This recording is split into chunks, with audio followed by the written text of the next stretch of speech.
Number 3, सारे शरीर में, वो चाहे चींटी का शरीर हो चाहे हाथी का, चेतना पैदा कर देता है।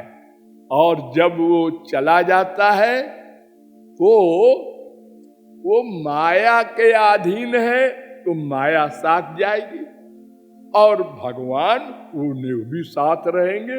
ये तीनों साथ जाते हैं। नरक जाए, स्वर्ग जाए, वैकुंठ जाए, कुत्ते बिल्ली गधे के शरीर बने, कहीं भी जाए, इसमें से एक का पिंड तो छूट सकता है। वो आगंतुक है। आगंतुक माने सदा का नहीं है। एक दिन अनादिकाल से वो आया था, लेकिन सदा नहीं रहेगा।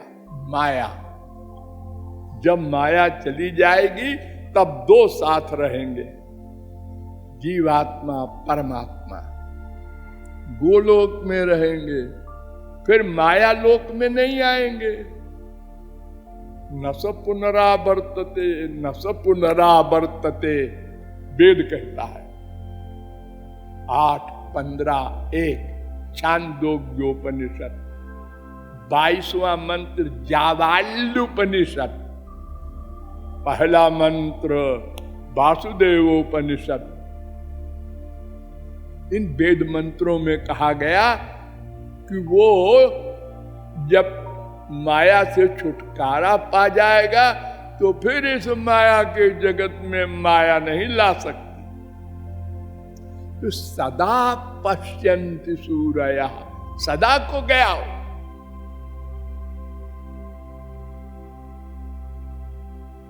इसी को अद्वैती कहते हैं भगवान बन गया। भगवान बन गया।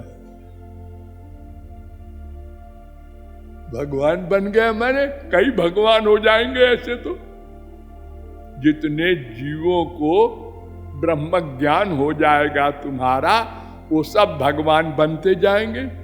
तो बड़ी लड़ाई होगी भगवानों में।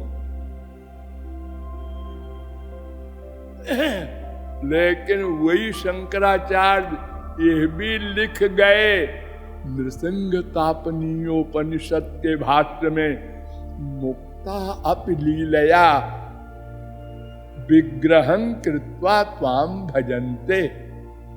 मुक्त जो हो जाते हैं, जिसको हम कहते हैं भगवान बन गए, ब्रह्म हो गया वो जीव, वो फिर शरीर धारण करके श्री कृष्ण की भक्ति करने को कोई कोई आते हैं।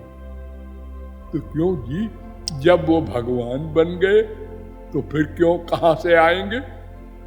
तुम कहते हो वो तो भगवान ही थे, अज्ञान चला गया, भगवान रह गए। तो वो ब्रह्म जो रह गया वो फिर कैसे आया, कहां से आया?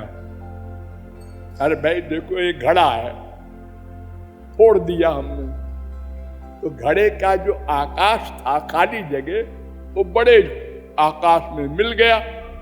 अब वो निकलेगा कैसे? वो तो बड़ा आकाश हो गया।